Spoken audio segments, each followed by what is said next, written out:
అందరికీ నమస్కారం అండి. హైదరాబాద్ ఎయిర్పోర్ట్ కిటకిటలాడిపోతోంది. అది ఆగస్టు నెల. అమెరికాలో ఫాల్ సెషన్ ప్రారంభమయ్యే టైము. స్టూడెంట్లు వెళ్లే టైం అది. అమెరికా కలలు సాకారం అవ్వబోతున్నాయని సంతోషం ఒకవైపు, అయిన వారందరినీ విడిచి వెళ్లాలనే దుఃఖం మరొక వైపు కలిసి అందరి కళ్లల్లోనూ కన్నీళ్లే. ఊరికి వెళ్లేవారు ఒకరైతే చూడ్డానికి వచ్చేవారు 10 మంది. ఆనంద్ విషయంలో అయితే ఈ సంఖ్య మరీ ఎక్కువ. ఇంతవరకు వారి కుటుంబంలో విదేశాలకు వెళ్లిన వాళ్లే లేరు. విదేశాలేంటి, అసలు విమానం ఎక్కిన వాళ్లే లేరు. అందుకనే వీడ్కోలు అన్న నెపంతో వచ్చిన వాళ్ల సంఖ్య ఎక్కువ. పిల్లలకు విమానం చూపిస్తామని వచ్చిన సగం మంది పెద్దలు. పిల్లల కంటే ఆశ్చర్యంతో విమానం ఎగరడం చూస్తున్నారు. ఆనంద్ స్నేహితులు కొందరు వచ్చారు పూల గుత్తులు తీసుకుని. ఒరే, మాకేదైనా ఛాన్స్ తగులుతుందేమో చూడు. అక్కడికి పోగానే మమ్మల్ని మర్చిపోకు. ఇదిగో మా ఇంటి అడ్రస్ అంటూ జేబులో కాగితాలు కుక్కుతున్నారు.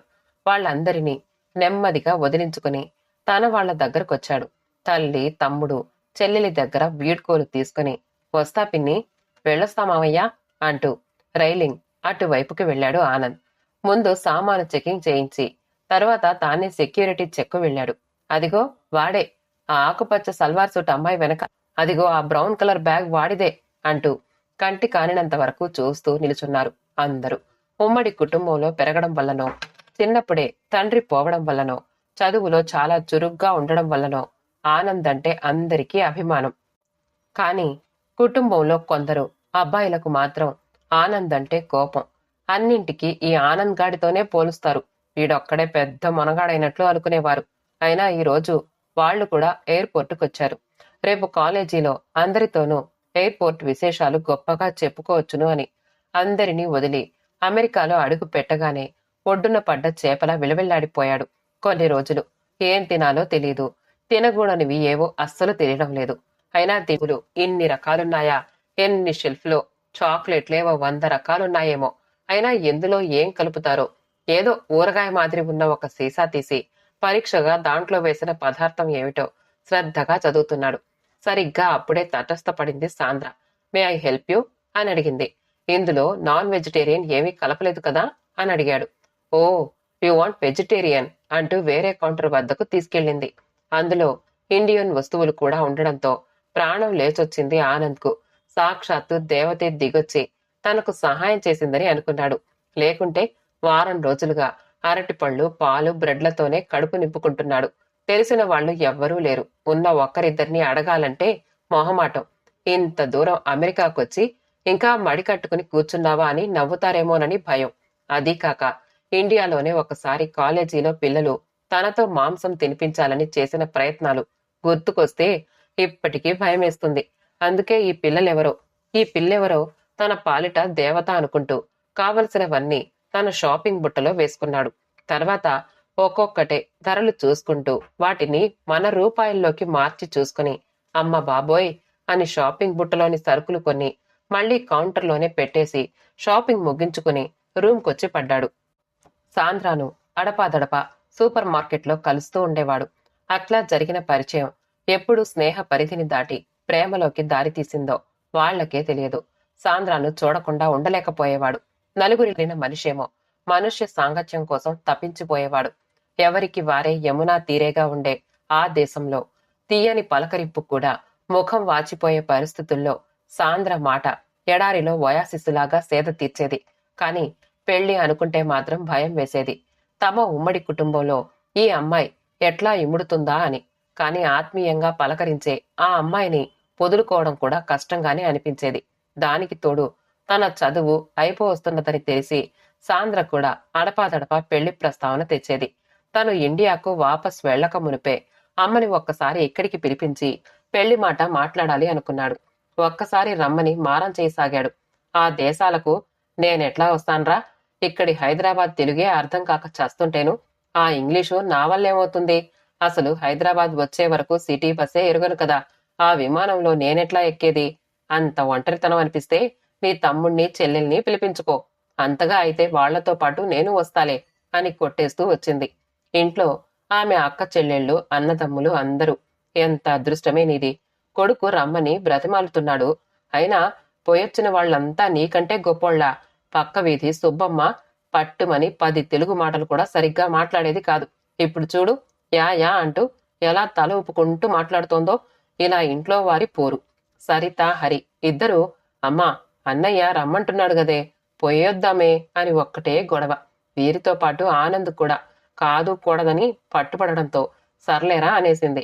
వీసాకు అప్లై చేస్తే మాణిక్యమ్మకు మాత్రం వీసా వచ్చింది. పిల్లలిద్దరిది రిజెక్ట్ అయ్యింది. ముందుగానే టికెట్లు బ్లాక్ చేసి పెట్టుకున్నారేమో. హరి, సరిత బాగా డిసప్పాయింట్ అయ్యారు. ఇంకొన్ని పేపర్లతో మళ్లీ అప్లై చేశారు. ఈ లోపల అమ్మే వచ్చేస్తోంది అని ఎంతో ఉత్సాహంతో సాంద్రతో చెప్పాడు. ఎప్పటికైనా ఈ పరిస్థితి ఎదుర్కోవలసిందే కదా అని లేని ఉత్సాహంతో ఆమె రాకకు ఎదురు చూస్తున్నట్లు మెలగసాగింది.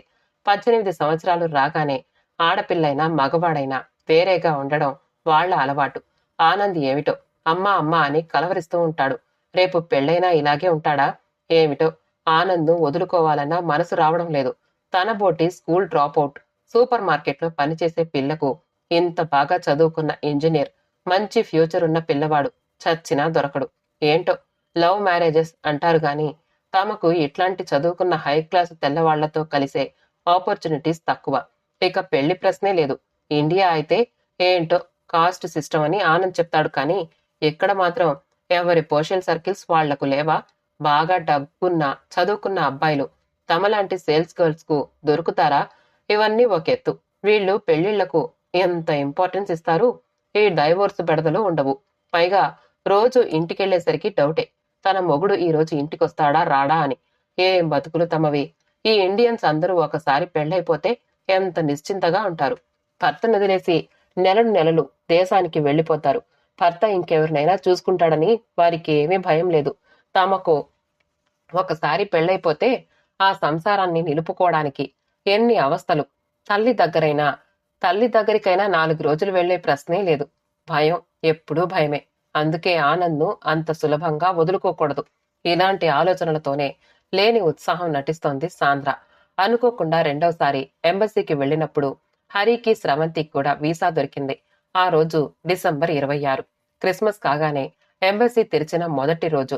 మొట్టమొదటి క్యాండిడేట్లు వీళ్లే. అందరికీ ఆనందం పచ్చే మా పండగ కాగానే మొదట మీరే వచ్చారు. మీ మనసు నొప్పించదలుచుకోలేదు. వెళ్ళండి, వెళ్ళి మీ కుటుంబం అంతా ఎంజాయ్ చేయండి అంటూ వారికి వీసా ఇచ్చేశాడు. ఎట్లాగూ టికెట్లు బ్లాక్ అయి ఉన్నాయి. ఇంకా వారి ఆనందానికి అంతే లేదు. అమ్మా అమ్మా, అన్నయ్యకు ఫోన్ చేసి చెప్దామే అని అన్నారు. ఎందుకు? డబ్బు దండగా. ఎట్లాగో నా కోసం స్టేషన్కి వస్తాడు కదా, ఊరుకోండి అని మందలించింది మాణిక్యమ్మ. స్టేషన్ కాదమ్మా, ఎయిర్పోర్ట్. ఎన్నిసార్లు చెప్పినా వినవు. ఏదైతే నేవరా, మనం ఎక్కడికి వస్తామో వాడికి తెలుసు కదా, అది చాలు. అయినా ఈ విమానంలో రైలు బండి మాదిరి అన్ని వసతులు ఉన్నాయో లేవో. ఉన్నా నిలవకుండా పోతూనే ఉంటుందేమో. ఉంటుంది కదా. మరి అట్లాంటప్పుడు ఎలా? రైల్లోనే పడిపోతామని భయమవుతుంది కదా. మరి అంత ఎత్తు నుండి పడితే ఎట్లా? ఎవరినైనా అడుగుదామంటే తమింట్లో రైలెక్కిన వాళ్లే తక్కువ. ఇంకెవర్ని అడిగేది? పిల్లలేమో తెగ ముచ్చట పడుతున్నారు గాని వాళ్ల మొహం. వాళ్లు మాత్రం మొన్న ఆనంద్ అమెరికాకు వెళ్ళినప్పుడే కదా అని చూసింది. వాళ్లకు మాత్రం ఏం తెలుసని వాళ్ళని అడగడానికి. ఎందుకైనా మంచిది, కొంచెం మెంతులు పెరుగు తిని ఆ విమానమేదో ఎక్కితే ఆ బాధైనా ఉండదు. ఇంకా ఏం చెయ్యాలో అని ఆలోచిస్తూ ఉండిపోయింది. అమ్మ కోసం ఎదురు చూస్తున్న ఆనంద్కు తమ్ముడు, చెల్లెలు కూడా కనిపించడంతో బోలెడంత ఆశ్చర్యం, ఆనందం కలిగిన ఎక్కడో కొంత నిరుత్సాహం. అమ్మతో మనసు విప్పి మాట్లాడగలనా అని సందేహం.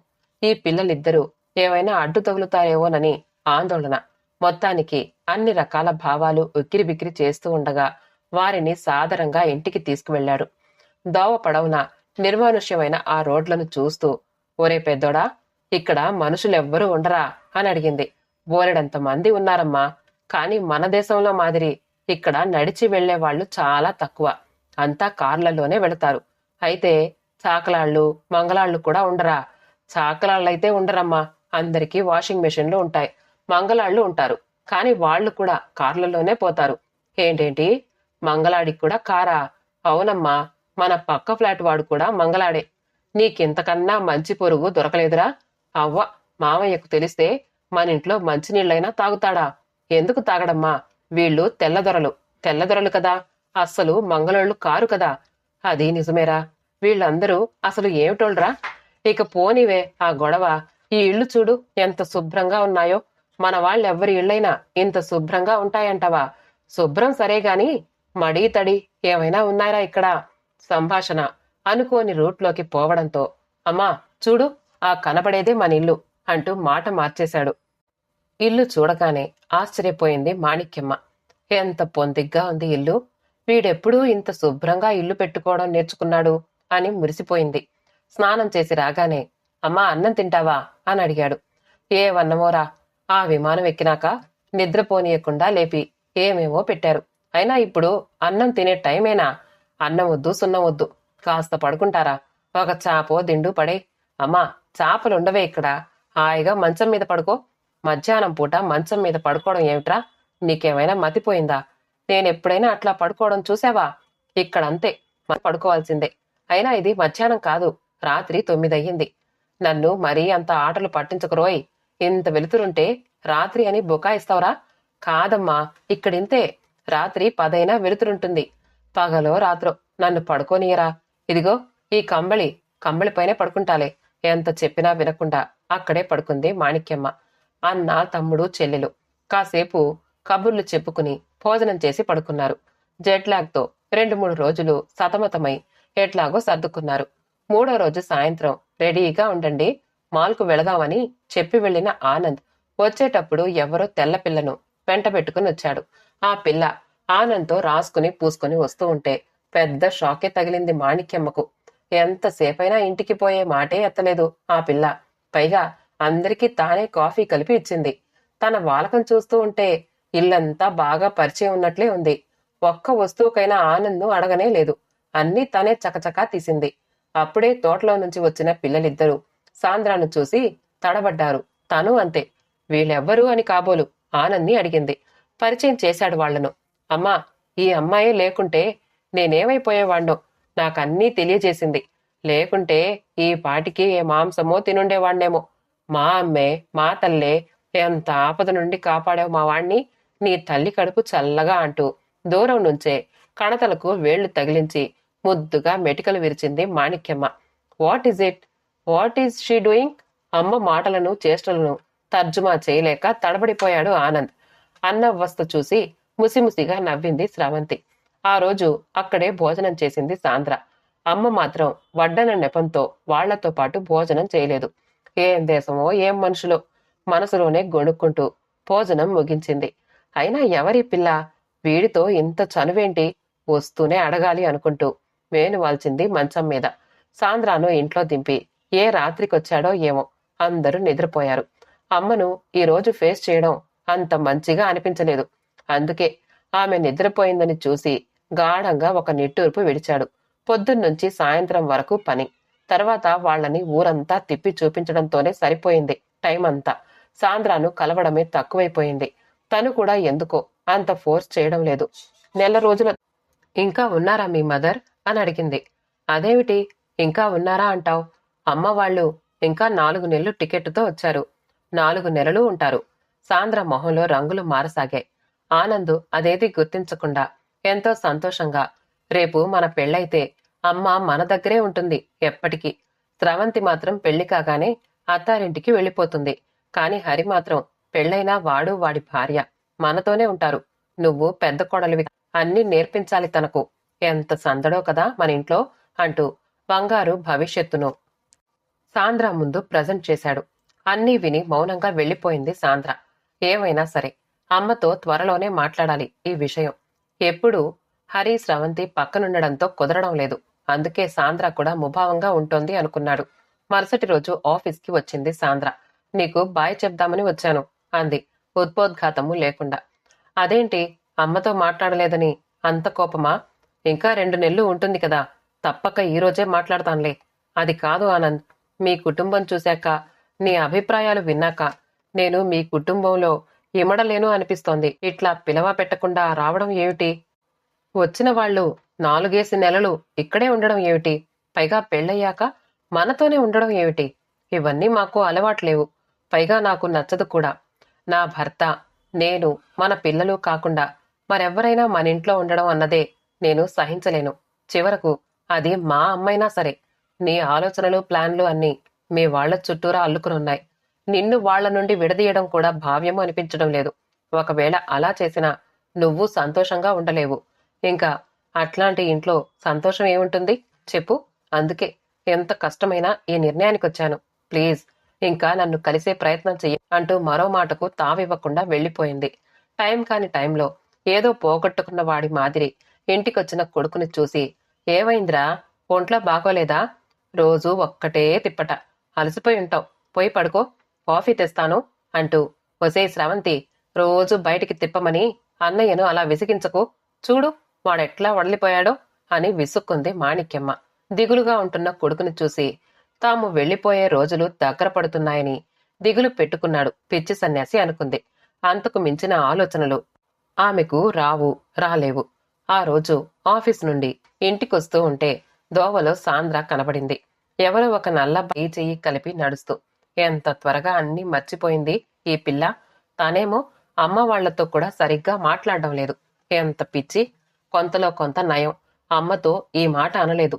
ఇటు కన్న కొడుకు మాట కాదనలేక, అటు భర్త పోయినప్పటి నుండి తనను ఆదుకున్న అన్న మనసు నొప్పించలేక అడకత్తెరలో పోక మాదిరి 2 విధాలా బాధపడిపోయేదామె. నలుగురితో కలిసున్న తను ఒంటరితనంతో సాంద్రకు దగ్గరయ్యాడే గాని నిజంగా తమ ప్రవృత్తులు పరిస్థితులు కలవగలవా? వాళ్ల ఆలోచన సరళి వేరు, పద్ధతులు వేరు. మొన్నటికి మొన్న సాంద్ర చెల్లెలి పెళ్లిలో మీ అమ్మమ్మ కనబడలేదే అని అడిగితే, ఓ మా అమ్మమ్మ తను తన బాయ్ ఫ్రెండ్తో యూరప్ టూర్ వెళ్ళింది అని ఎంతో క్యాజువల్ గా చెప్పేసరికి తను గుడ్లు తేలేశాడు. అమ్మమ్మేమిటి, బాయ్ ఫ్రెండ్ ఏమిటి, ఈ వయసులో అతనితో షికార్లేమిటి? తలుచుకుంటే తనకే కంపరం పుడుతోంది. మరి మనవైపు పెద్దలు ఈ విషయాలు ఎలా భరిస్తారు? స్రవంతి పుట్టిన 3 నెలలకు నాన్న చనిపోతే ఇంతవరకు తమ భవిష్యత్తు తప్ప తనకంటూ ఒక జీవితం అంటూ ఉంటుందన్న మాట కూడా అనుకోలేదు అమ్మ. ఎంత తేడా మనకు వాళ్లకు. ఈ ఉత్తరం దక్షిణం ధృవాలను కలపాలని తను ఆలోచించడం ఎంత పొరపాటు. అయినా తాను నిజంగా ఆలోచించుంటే ఈ నిర్ణయం తీసుకుని ఉండేవాడు కాదేమో. అంతా మన మంచికేనని అమ్మ అనే మాట ఈ రోజు నిజంగా నిజమయ్యింది.